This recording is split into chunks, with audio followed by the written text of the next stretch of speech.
안식일의 평안과 축복이 우리 무등교회 모든 성도와 개인과 가정에 충만히 임하시기를 기도합니다. 우리 먼저 시작하기 전에 함께 제창하겠습니다. 하나님은 아멘. 오늘은 의심 대신 기도하기라는 제목으로 하나님의 말씀을 전하겠습니다. 우리 마가복음 9장 14절로 29절의 말씀을 함께 보겠습니다. 신약성경 마가복음 9장 14절부터 29절까지의 말씀을 보겠습니다. 굉장히 긴 본문입니다. 제가 읽어드리겠습니다. 저희가 이에 제자들에게 와서 보니 큰 무리가 둘렀고 서기관들이 더불어 변론하더니 온 무리가 곧 예수를 보고 심히 놀라며 달려와 문안하거늘 예수께서 물으시되 너희가 무엇을 저희와 변론하느냐. 무리 중에 하나가 대답하되 선생님, 벙어리 귀신 들린 내 아들을 선생님께 데려왔나이다. 귀신이 어디서든지 저를 잡으면 거꾸러져 거품을 흘리며 이를 갈며 그리고 피리하여 가는지라. 내가 선생의 제자들에게 내어쫓아 달라 하였으나 저희가 능히 하지 못하더이다. 대답하여 가라사대 믿음이 없는 세대여, 내가 얼마나 너희와 함께 있으며 얼마나 너희를 참으리요. 그를 내게 데려오라 하시매 이에 데리고 오니 귀신이 예수를 보고 곧 아이로 심히 경련을 일으키게 하는지라. 저가 땅에 엎드려져 굴려 거품을 흘리더라. 예수께서 그 아베에게 물으시되 언제부터 이렇게 되었느냐 하시니 가로되 어릴 때부터니이다. 귀신이 저를 죽이려고 불과 물에 자주 던졌나이다. 그러나 무엇을 하실 수 있거든 우리를 불쌍히 여기사 도와주옵소서. 예수께서 이르시되 할 수 있거든이 무슨 말이냐. 믿는 자에게는 능치 못할 일이 없느니라 하시니 곧 그 아이의 아비가 소리를 질러 가로되 내가 믿나이다. 나의 믿음 없는 것을 도와주소서 하더라. 예수께서 무리에 달려 모이는 것을 보시고 그 더러운 귀신을 꾸짖어 가라사대 벙어리 되고 귀먹은 귀신아, 내가 내게 명하노니 그 아이에게서 나오고 다시 들어가지 말라 하시매 귀신이 소리 지르며 아이로 심히 경련을 일으키게 하고 나가니 그 아이가 죽은 것 같이 되어 많은 사람이 말하기를 죽었다 하나 예수께서 그 손을 잡아 일으키시니 이에 일어서니라.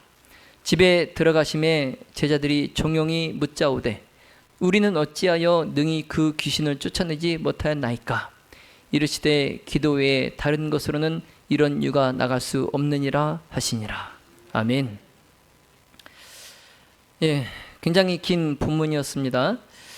오늘 본문의 이 앞 단락을 보시면 예수님의 변화산 사건이 기록되어 있습니다. 이 본문의 앞에 단락을 보시면, 근데 이 변화산에서 제자들이 그랬듯이 그리스도인들은 영광스러운 삶의 모습만을 기대합니다. 그래서 교회를 다니면 내가 예수님을 믿으면 자연히 나도 거룩한 생애를 살 수 있겠다. 거룩한 모습으로 나도 변화되겠다. 이러한 모습을 기대를 합니다. 마치 이제 이 젊은 두 남녀가 결혼에 대한 기대를 갖고 결혼을 하는 것처럼 말이죠. 자, 그러나 이 새내기 부부들이 결혼 후에 현실은 다르다는 것을 금방 알게 되는 것처럼 우리는 교회 다니고 또 신앙생활을 하면 저절로 성품이 변화될 줄로 기대를 갖고 있지만 예수님은 그런 우리의 기대를 깨뜨리십니다. 우리 김영신 성도님, 우리 교회를 다니고 또 이렇게 이제 신앙생활을 이제 1년 가까이 이제 하고 계시는데 어떻게 변화가 되셨습니까? 네. 그게 저절로 되던가요? 아니면 노력을 통해서 되던가요? 네. 네. 그 저절로 되는 것은 없습니다. 네. 특히 이제 우리가 평생을 우리가 살아왔던 그런 성품을 변화하기란 정말 계란으로 바위치기처럼 쉽지 않아요. 내 힘으로 되는 것도 아니고. 그러나 막연한 그런 기대를 갖고 있다는 거죠. 많은 사람들이 교회 다니면 내가 달라지겠지. 예. 그러나 우리의 그런 막연한 기대감을 예수님께서 깨뜨리시는 거예요. 자, 예수님은 우리에게 진정한 완전한 변화, 즉 전적인 거듭남을 바라십니다. 예.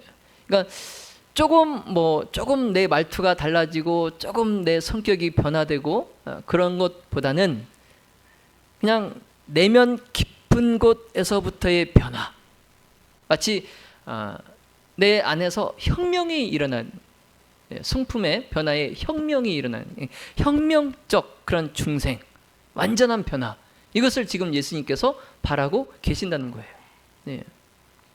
그러니까 내가 아는 사람이 아닌데 랄 정도로, 저 사람 내가 아는 사람이 아닌데 라는 말이 나올 정도로 내가 완전히 다른 사람이 돼야 된다는 거죠. 왜냐하면 이런 변화가 있어야 비로소 하나님의 사람이 될 수 있기 때문입니다. 이러한 변화가 없이는 하나님의 사람이 될 수 없어요. 그래서 바라기는 저와 여러분이 이 땅에서 하늘을 가는 순례자의 여정으로 사는 동안 완전히 주님께서 원하시는 모습으로 변형되기를 예수님의 이름으로 기도합니다. 여러분, 이 보고 계시는 그림은 라파엘의 그림입니다. 우리가 르네상스 하면은 딱 떠오르는 예술가 중에 하나죠. 자, 발음도 잘 안 됩니다. 레오나르도 다빈치, 레오나르도 다빈치, 그리고 미켈란젤로, 그리고 라파엘. 근데 이 라파엘이 그린 이 그림, 이게 1516년에 이제 이 그림을 그리기 시작해서 1520년에 약 4년간의 작업 끝에 이 그림을 완성을 했어요. 근데 이 그림은 보시는 것처럼 예수님의 변화 장면을 지금 그려 놓은 거예요. 예수님의 변화 장면. 참 놀랍고 영광스러운 장면이 지금 그려져 있는데, 그 밑에를 보면은 정말 아비규환 같은 그런 모습을 위의 그림과 대비되게 그려 놓았습니다. 한 폭의 그림에.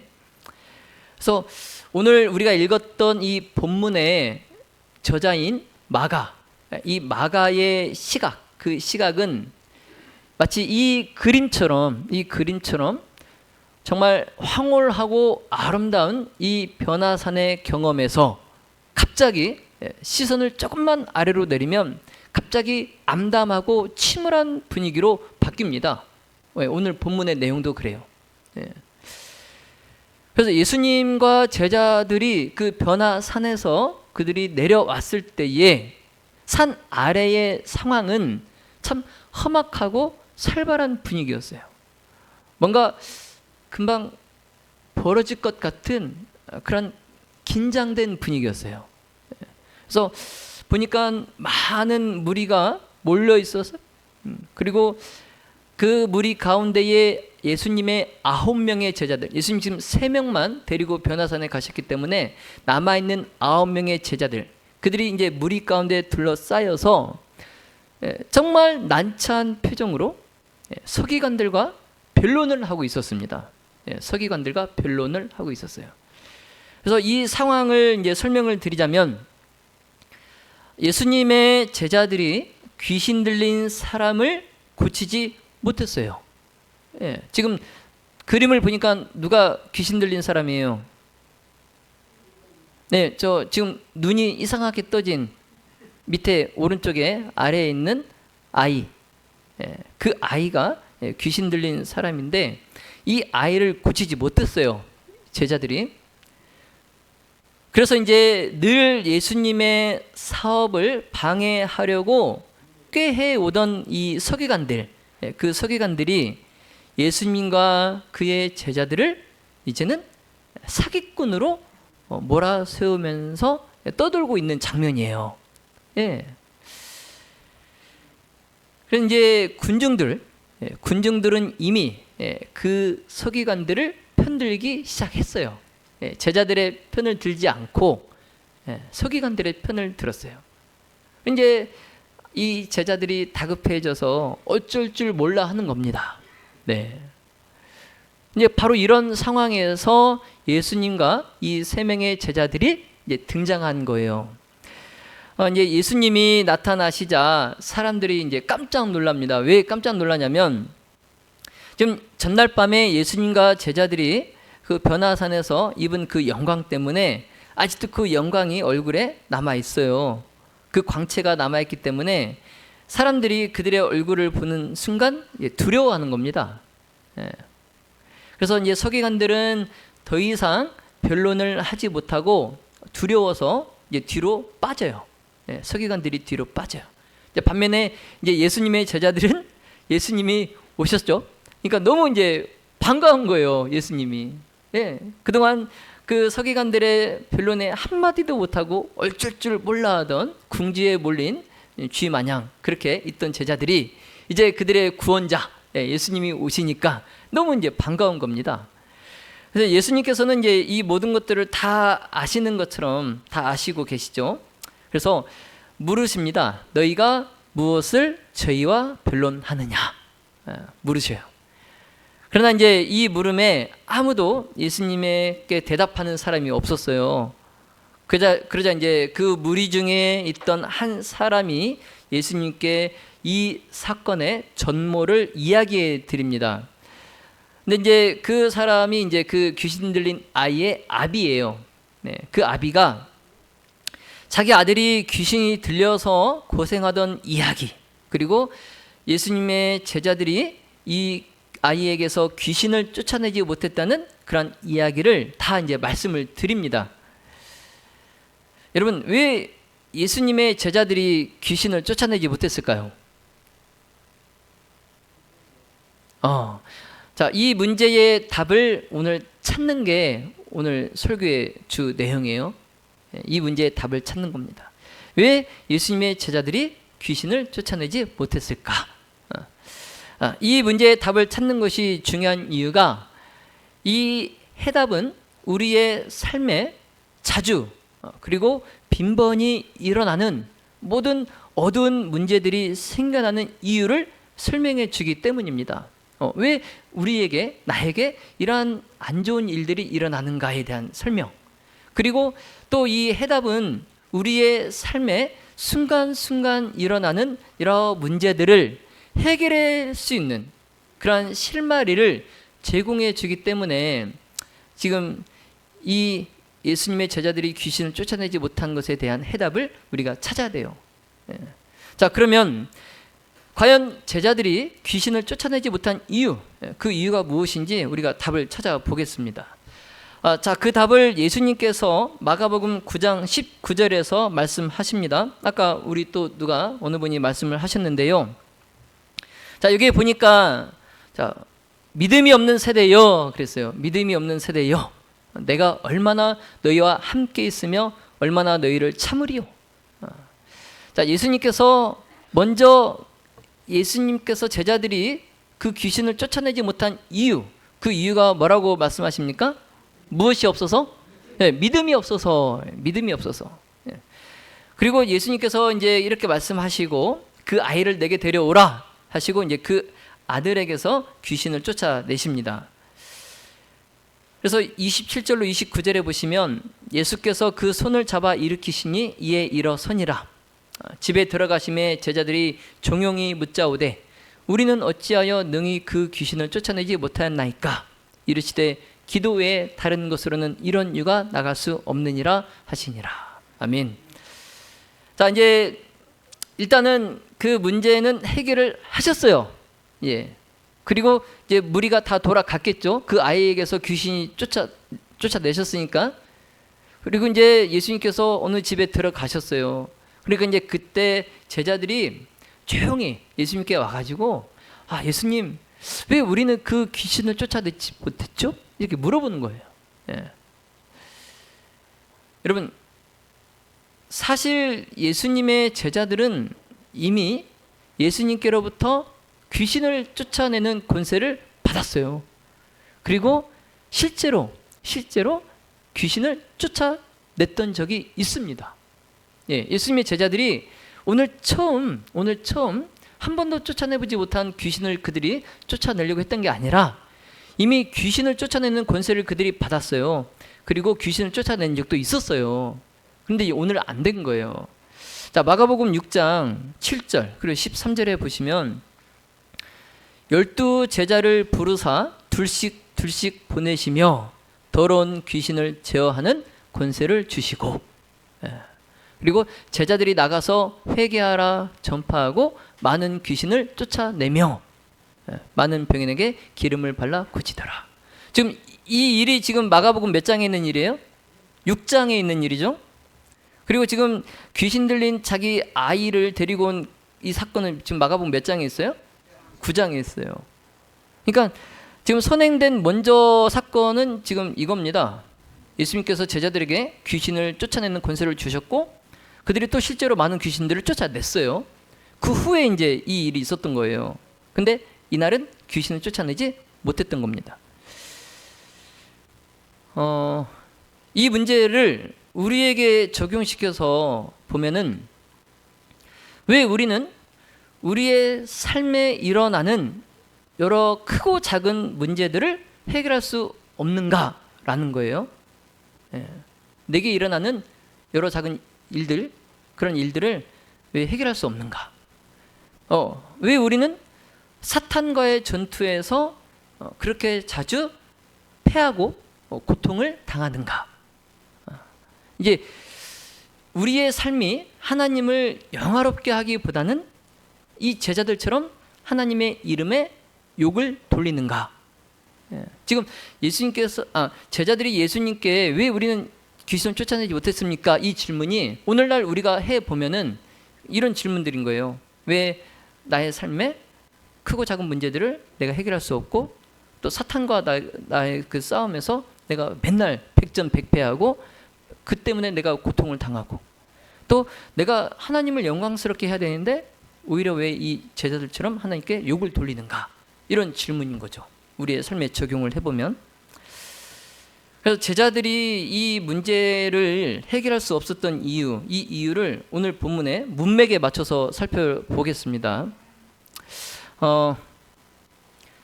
자, 제자들이 그들의 마음이 낙담과 시기심으로 충만해 있었어요.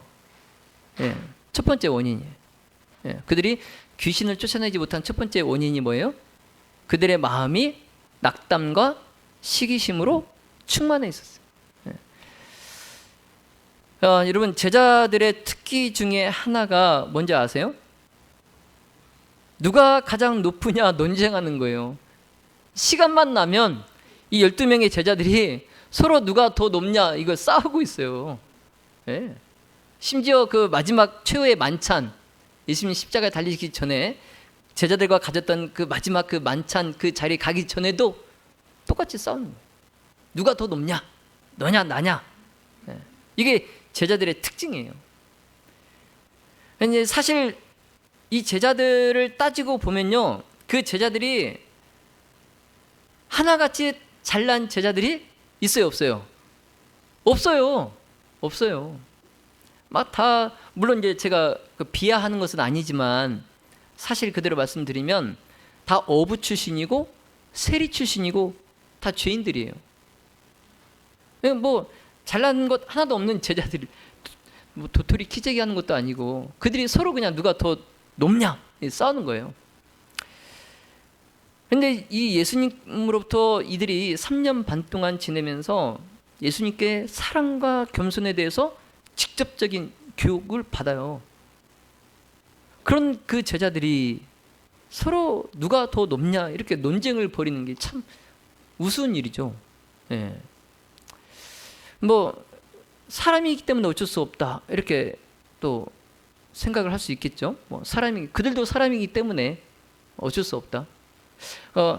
여러분, 하늘의 천사장이었던 사탄, 이 사탄도 바로 이런 정신 때문에 누가 더 높냐 이 정신 때문에 그가 하늘에서 범죄한 거잖아요.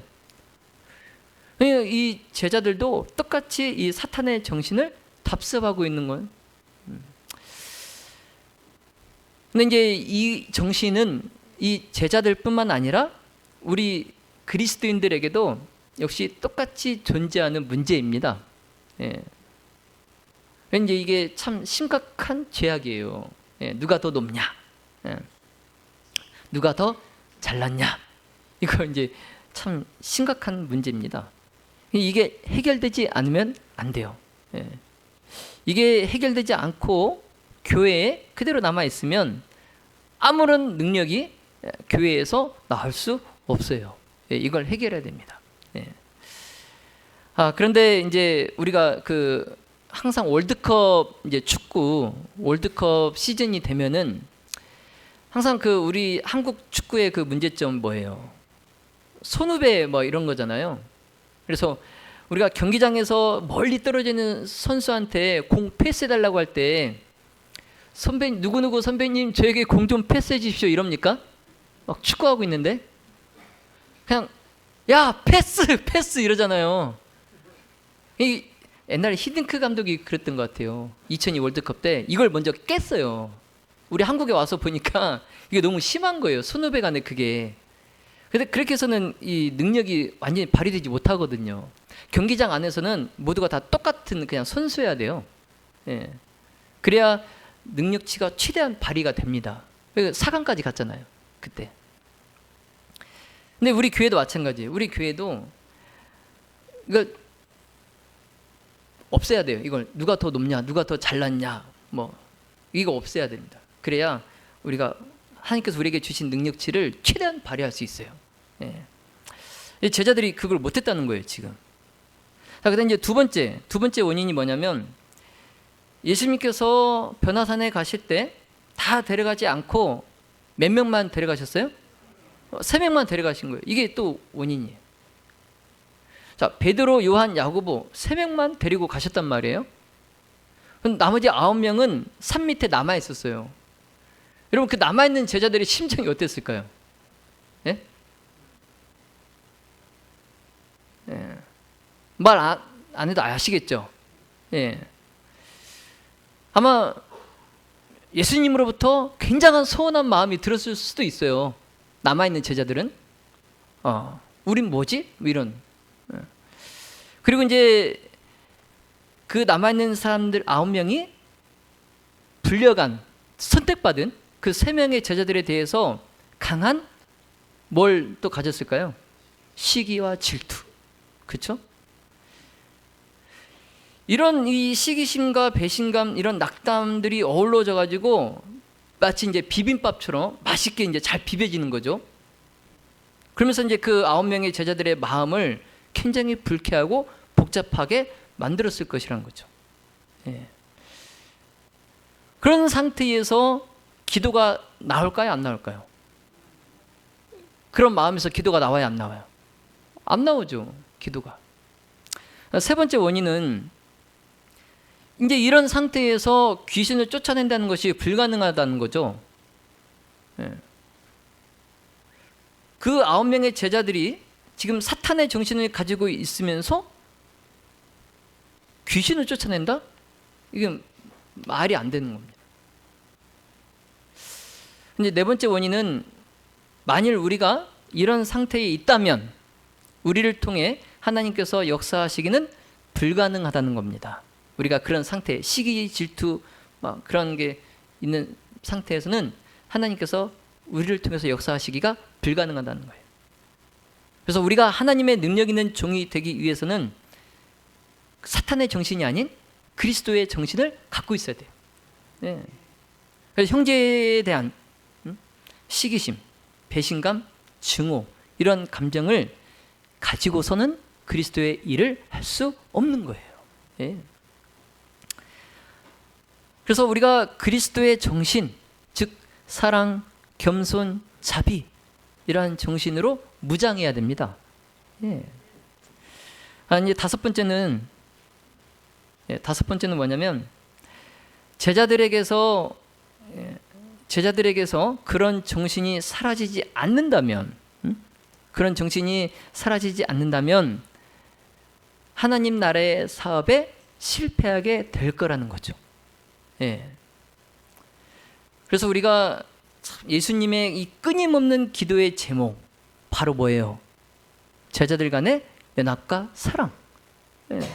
지금 예수님께서 정말 매일매일 끊이지 않고 기도하시는 제목 가운데 하나가 뭐였냐면 이 제자들이 12명의 제자들이 정말 서로 연합하고 사랑하게 되는 거예요. 그걸 위해서 예수님께서 기도하셨다는 거예요. 네. 마지막 그 십자가에 돌아가시기 전날 밤에 아까 말씀드렸잖아요. 여전히 제자들이 누가 더 높냐? 이 논쟁을 하고 있을 때 그때 예수님께서 어떻게 하셨어요? 수건을 허리에 동이시고 무릎을 꿇어서 그 먼지 묻은 그 제자들의 발을 손수 예수님께서 씻겨 주셨잖아요. 예수님 제자들은 지금 서로 누가 더 높냐 이거 싸우고 있을 때. 그래서 예수님은 제자들을 위해서 기도하셨어요. 그들이 서로 연합하여서 서로 사랑하여서 하나가 될 수 있도록. 예.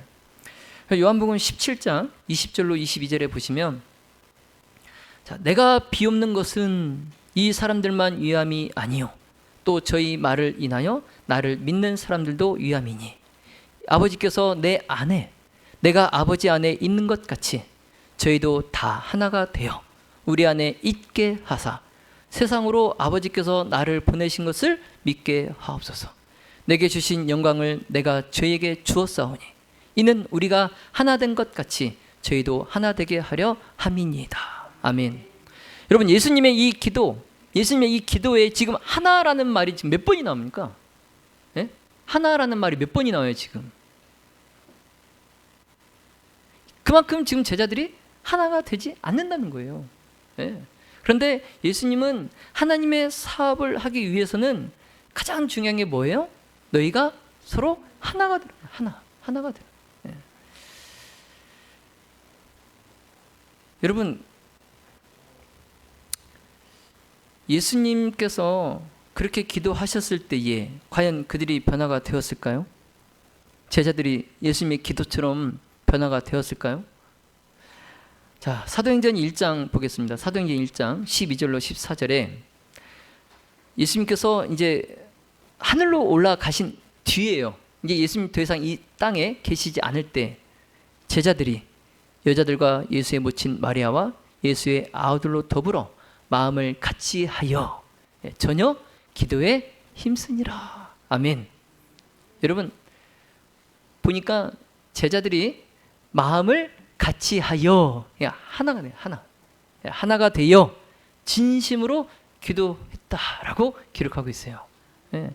다음 장 사도행전 2장에 또 보시면 44절로 46절에 믿는 사람이 다 함께 있어 모든 물건을 서로 통용하고 또 재산과 소유를 팔아 각 사람의 필요를 따라 나눠주고 날마다 마음을 같이 하여 성전에 모이기를 힘쓰고 집에서 떡을 떼며 기쁨과 순전한 마음으로 음식을 먹고.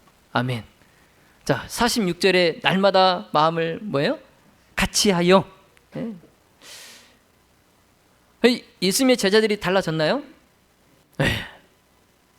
여러분 물건을 서로 통용하고 소유를 팔아서 나눠주고 성전에 모이기를 힘쓰고 날마다 떡을 떼고 찬미하는 이런 달라진 모습을 보여줍니다. 그래서 제자들이 귀신을 쫓아내지 못한 두 번째 이유, 그 이유는 바로 그들이 기도를 하지 않았다는 거예요. 기도하지 않은 거예요. 기도하지 않은. 마가복음 9장 29절에 이르시되 기도 외에 다른 것으로는 이런 유가 나갈 수 없느니라. 여러분 예수님과 제자들이 산 위에서 기도하는 동안 산 아래에 있던 9명의 제자들은 시기심과 질투로 가득 차 있었기 때문에 뭐 하기를 그쳤어요? 기도하기를 그쳤어요. 기도가 그치니까 이제 능력도 사라졌어요. 그런데 그런 상태로 그들이 귀신을 쫓아내려고 했던 겁니다. 그런데 이제 귀신을 쫓아내기는커녕 귀신이 더 이제 기세를 부리죠. 아이에게서. 근데 제자들을 희롱하고 조롱하고 놀리는 거예요. 귀신이. 예, 너희가 그런 상태로 뭐 나를 쫓아내겠다고? 예. 여러분, 문제는요, 그들의 능력이 하나님께로부터 온다는 그 사실을 잊어버린 것에 있습니다. 예. 그러니까 제자들이 귀신을 쫓아내는 그 능력이 위로부터 오는 그러한 그 신령한 능력을 그들이 기도로 받지 않고 귀신을 쫓아내겠다 했던 것이 문제예요. 예. 여러분, 이처럼 기도하기를 그치는 것은 능력 있는 그리스도인의 삶을 잃게 되는 원인이 됩니다. 뭐 하기를 그치면? 예, 기도하기를 그치면. 그래서 그리스도인은 기도하기를 그쳐서는 안 됩니다.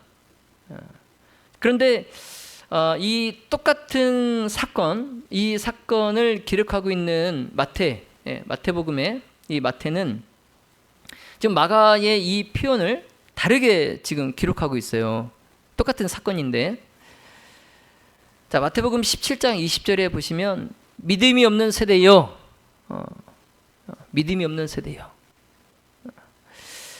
내가 얼마나 너희와 함께 있으며 얼마나 너희를 참으리요, 그를 내게로 데려오라. 자, 제자들이 귀신을 쫓아내지 못한 이유를 묻는 질문에 예수님의 대답을 마가와 마태가 기록을 하였는데 서로 다른 표현으로 기록하고 있어요. 자, 마가는 뭐가 없었기 때문에? 기도가 없었기 때문에. 그리고 마태는 믿음이 적은 영고, 믿음이 적은 영고로 이렇게 기록하고 있어요.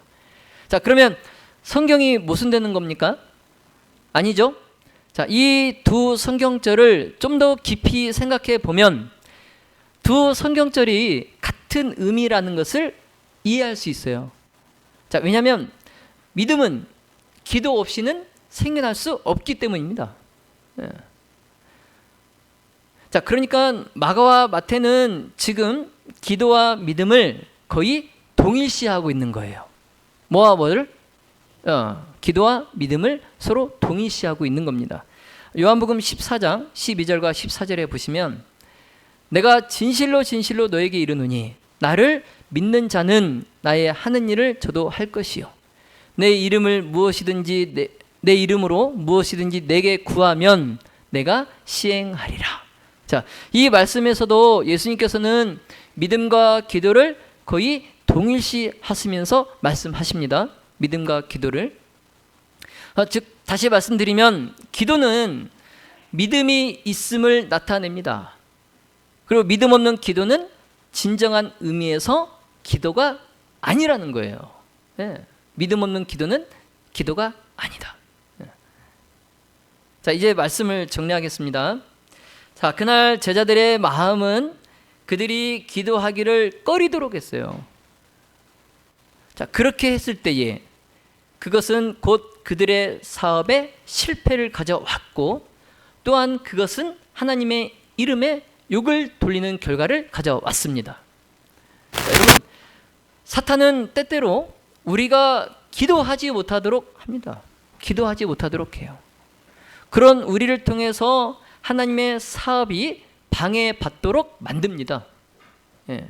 자, 그러므로 우리는 기도하기를 쉬지 말아야 됩니다. 예. 자, 사무엘상 12장 23절로 24절에 나는 너희를 위하여 기도하기를 쉬는 죄를 여호와 앞에 결탄코 범치 아니하고. 예. 여러분, 지금 사무엘 선지자는 기도하기를 쉬는 것을 뭐라고 말씀하고 있어요? 죄라고 말씀하고 있어요. 기도하기를 쉬는 죄를 내가 결탄코 범치 아니하리라. 예. 여러분, 기도하십시오. 예. 의심 대신 기도하십시오. 예. 의인의 간구는 역사하는 힘이 크다라고 했어요. 예. 자, 믿음의 모든 가족 여러분, 우리는 세상의 마지막에 살고 있습니다.